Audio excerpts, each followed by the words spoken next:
పిల్లలు ఈరోజు మనము సంయుక్తాక్షర పదాల గురించి చెప్పుకున్నాం. ఓకేనా? అయితే సంయుక్తాక్షర పదాలు రావాలంటే ఫస్ట్ దాని అర్థం తెలవాలి కదా మనకి.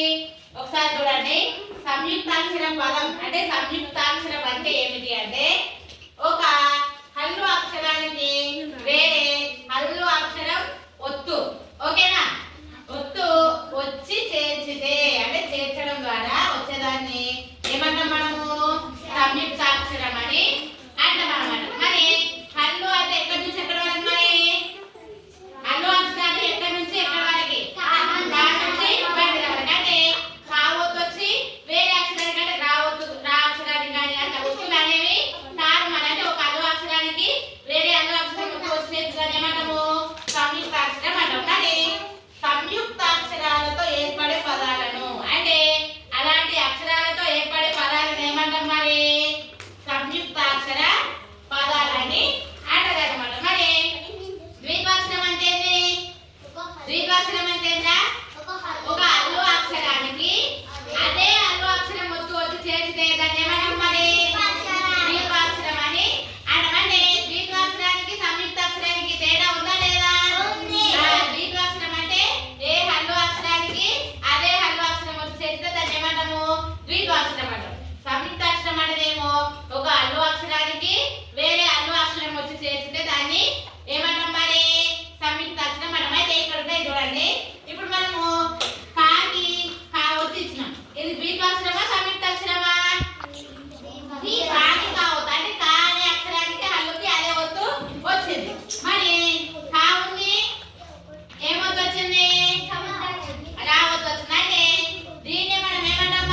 చెప్పాలి. ఓకే సంయుక్త అక్షరం ఏంటంట దాని కింద అండర్లైన్ చేయి.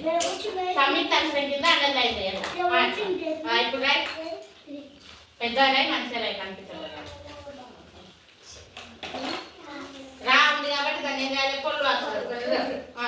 గా అక్షరం వస్తుంది కాబట్టి ఏం చేయాలి మొత్తం రాయాలి. ఒకసారి చదువుదాన్ని దుర్గా. ఏంటిది దుర్గా. Very good. జాహ్నవికం అక్షిత గో బ్యాక్.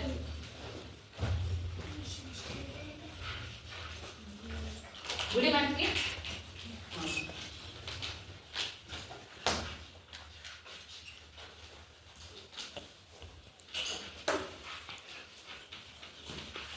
ఒకసారి చెప్పు. నిర్మల అంటే రా అక్షరం ఉంది కదా అది పొల్లు అక్షరం. మా అవుతుంది కాబట్టి మొత్తం రాదు. నెక్స్ట్ లా ఏమొచ్చింది మరి మొత్తము. Okay very good. Next Kannada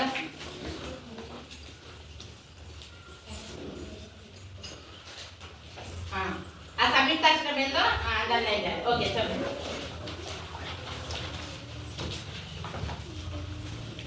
plus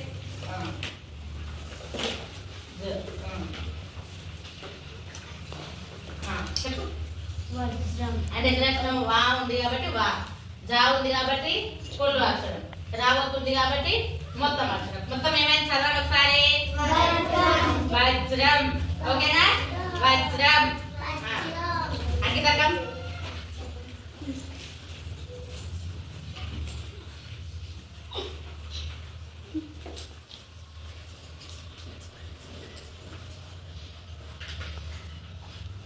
చూడండి చెప్పు. ఆత్మ అంటే ఆ ఉంది ఆ రాసింది. ఓకే తా మొత్తం అక్షరం ఉంది కాబట్టి దాన్ని ఏం చేయాలి పొల్లు అక్షరంగా రాయాలి అనమాట. నెక్స్ట్ మా ఒత్తుంది కదా దానికి ఏం చేయాలి ఒత్తుకి మొత్తం అక్షరం రాయాలి. ఏమొచ్చింది మరి ఆత్మ. ఈ విధంగా అంటే అంటే విభజించుకుంటూ చదవాలన్నమాట. అంటే ఏం చదవాలో ఏమో అన్న సందేహం లేకుండా మనం ఏం చేయాలి ఇచ్చిన పదాన్ని ఫస్ట్ పదాన్ని పర్ఫెక్ట్ అయినామనుకోండి ఈ వాక్యాలు కూడా రాయొచ్చు అనమాట మనం. ఓకేనా ఇచ్చిన పదాన్ని ఏ విధంగా చదవాలి అని నేర్చుకుంటే వాక్యాలను మనం ఈజీగా చదవచ్చు. ఈ విధంగా ప్రయత్నించి చూడండి. ఓకేనా.